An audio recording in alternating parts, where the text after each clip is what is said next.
The Cloward-Piven Strategy was developed by Richard Cloward and Francis Piven in the 1960s. It outlines a strategy for radical social change by way of abusing the system to the point of destruction. We were associated with the social work tradition, which said that the programs worked as they were supposed to work. But they didn't work as they were supposed to work. And it was out of that realization, that insight, that we developed the strategy to end poverty, which called for a massive mobilization of social workers and lawyers and organizers to get people the benefits to which they were entitled. We were proposing a kind of movement that demanded what people were already entitled to by law, by regulation, by propaganda. The primary goal of the Cloward-Piven strategy is to create a political and economic crisis that would destroy capitalism and lead to the implementation of a socialist system with a guaranteed income. The strategy involves enrolling large numbers of people into the welfare system, as many people as it takes to overwhelm and strain the system until it collapses.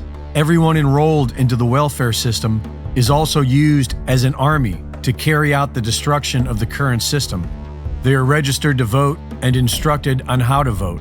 They are organized and mobilized and made to appear as grassroots organizations demanding more from the system. The ideal outcome of the Cloward-Piven strategy is to collapse the current system. According to their theory, this will compel the government to implement a universal basic income, which would then shift the U.S. towards a more socialist system with increased government control over the economy.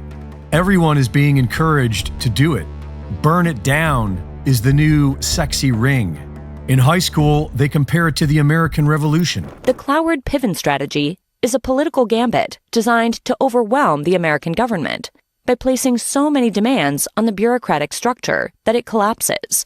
It's sort of a shock and awe campaign, a surprise attack on entrenched systems meant to force major changes to the ways that things are handled by the government. It may be messy, but it does harken back to a fundamental ideology of the American Republic. If it ain't fixed, break it. All of this explains the likes of AOC. What people like AOC are doing, what the squad is doing, is really very important, very important.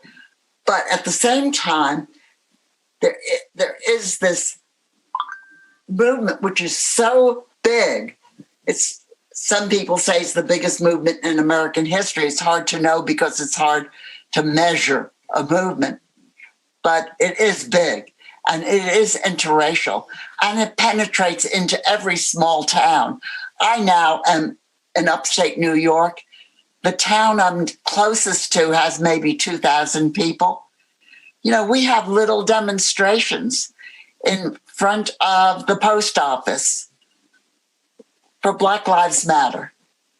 And this is Trump country. Nevertheless, there is a Black Lives Matter demonstration. So it's a very potent and important moment in American political development.